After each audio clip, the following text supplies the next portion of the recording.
Most actors are delighted to see franchises come calling, as the opportunity to act in an entire series of films rather than just a one-off means the chance to establish a character who the public will be eager to return again and again and again and again and again. Oh, and the money ain't half bad either. However, oftentimes actors bolt at the opportunity to reprise a role. Whether they're worried about clogging up their busy schedule or just uninterested in further adventures of their earlier role, these actors can often reshape an entire movie thanks to their absence. I'm Gareth from WhatCulture.com, and do not worry, I will be returning for the sequel, but in the meantime, here are 10 actors not returning for upcoming sequels. Number 10, Dwayne "The Rock" Johnson, Fast and Furious 9. Since its inception, the Fast and Furious franchise has cycled through some hilariously incredible on-screen talent. Many major stars only drop in for an installment or two late in the game, looking at you, Charlize Theron, while others such as Vin Diesel have centered their entire careers around the adrenaline-fueled adventure movies. The untimely death of original star Paul Walker left the franchise at a loss in 2014, and the filmmakers went on to refocus the entire series on former WWE superstar Dwayne "The Rock" Johnson's character Luke Hobbs. However, this approach will soon need to be reconfigured, as Johnson has confirmed he will not be appearing in the forthcoming Fast and Furious 9 due to his commitments to the series of spin-off Hobbs and Shaw films.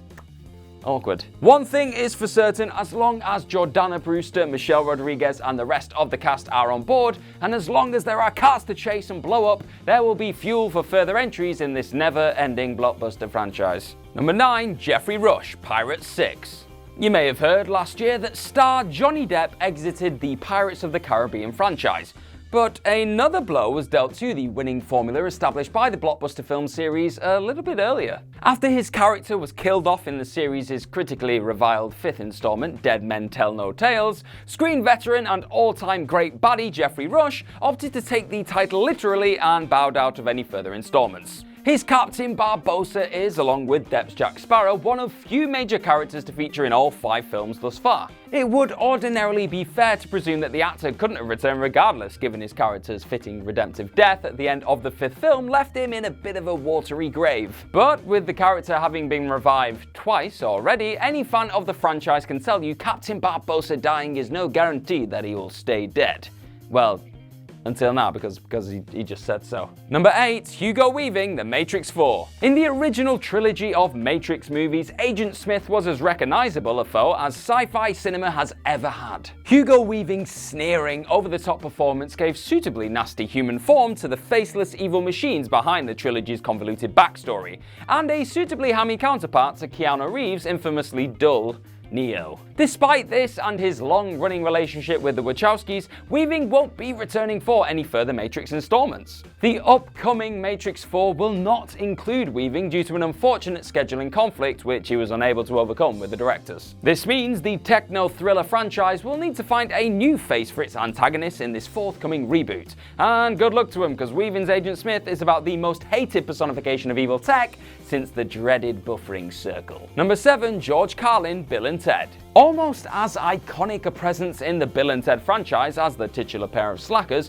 Rufus was a guardian angel to the duo throughout the first 2 films. A disciple of their radical teachings, he hooked up the pair whenever the plot required it, and saw them through more scrapes than most movie mentors could manage. Doing it all with an unflappable cool, in contrast to actor George Carlin's usual manic onstage persona. Unfortunately, Carlin died over a decade ago, passing in 2008 after bowing out on screen in a handful of animated efforts and Kevin Smith's sentimental Ben Affleck vehicle, Jersey Girl. Luckily, Reeves and Winter are able to come back together for the long-awaited sequel, and an interview with screenwriter Ed Solomon revealed that the original script included a sequence where the now middle-aged pair encounter their younger selves and Rufus. The 3rd installment is thus set to pay tribute to Carlin via footage from the original film, but only time will tell whether the segment will actually make it to the big screen. Number 6, Meg Ryan, Top Gun 2. A young Meg Ryan had a relatively minor role to play as Goose's wife in Tony Scott's iconic Tom Cruise vehicle Top Gun in 1986. So it's kind of understandable that the since mega famous star declined the opportunity to reprise one of her less memorable on-screen moments.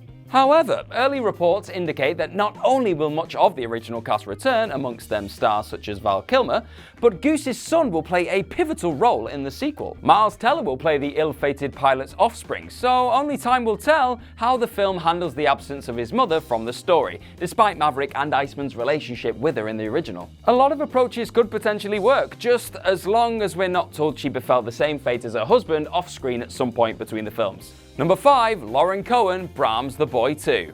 The Boy was a surprise success when it was released in 2016 and was added to Blumhouse's rapidly growing catalogue of crowd-pleasing horrors. Did it hinge on a ludicrous twist which would not possibly accommodate a sequel?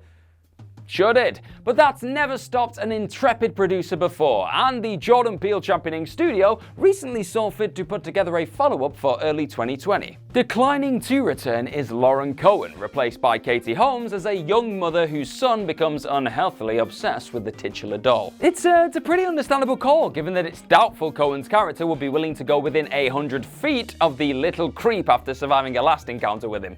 Ugh. Number 4. Rick Moranis, Ghostbusters Afterlife. This one is more understandable than most, and upon hearing Moranis' reasons for steering clear of the reboot, only the hardest of hearts would begrudge him his freedom. I mean, really, if Moranis' happiness means less to you than a belated reappearance from his nerdy neighbor character, you need to reset your priorities, my friend. You see, Moranis hasn't appeared on film since his string of successes in the early 90s came to an end after the tragically early death of his wife. Despite headlining the Honey, I Shrunk the Kids franchise and starring in such childhood favourites as King Ralph and Little Giants, Moranis opted to retire from acting and public life in order to better care for his children. Now a full-time dad, the actor has rarely shown any interest in spending time back on screen outside of a few passion projects. So it makes sense that this year's Jason Reitman-directed reboot of his father's iconic series would do nothing to dispel that. It's also probably a doubly good decision when you consider the hell that broke loose the last time the film was on the general public's radar a few years ago. Number 3. Charles Dance, Godzilla vs. Kong.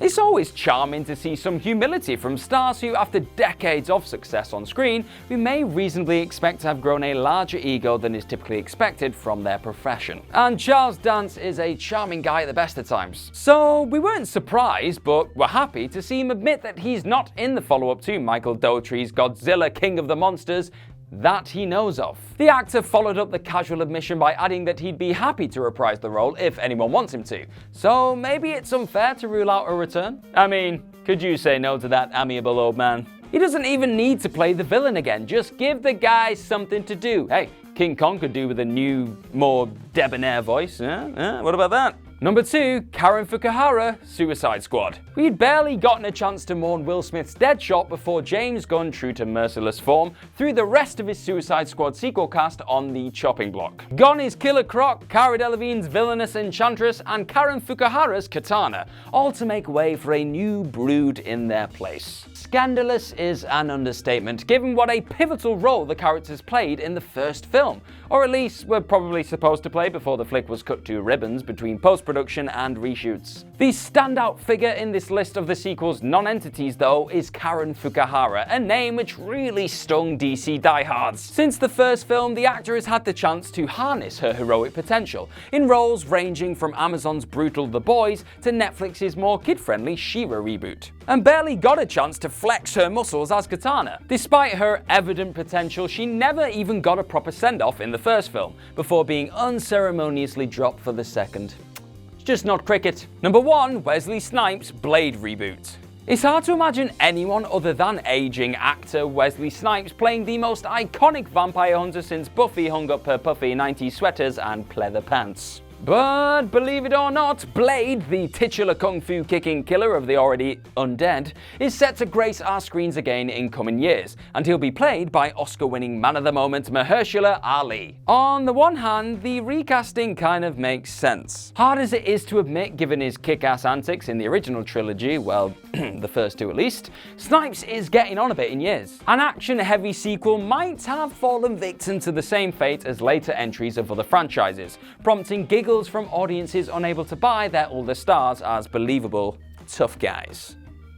So tough, you know. It also makes sense, given Marvel's dominance at the box office, for the company to re-establish the character in the hopes of creating yet another cash cow to accompany Deadpool, Captain Marvel, the Guardians of the Galaxy, and every other previously forgotten property now filling multiplexes every other week. And that is our list. Know of any other actors who will not be returning for upcoming sequels? Remind us all about them in that little comment section thingy right there below. And do not forget to like, share, and subscribe. I have been Gareth Morgan from WhatCulture.com. Be sure to go over to WhatCulture.com to click on some more articles just like this one. And I hope you have an incredible day and that I will see you very, very soon.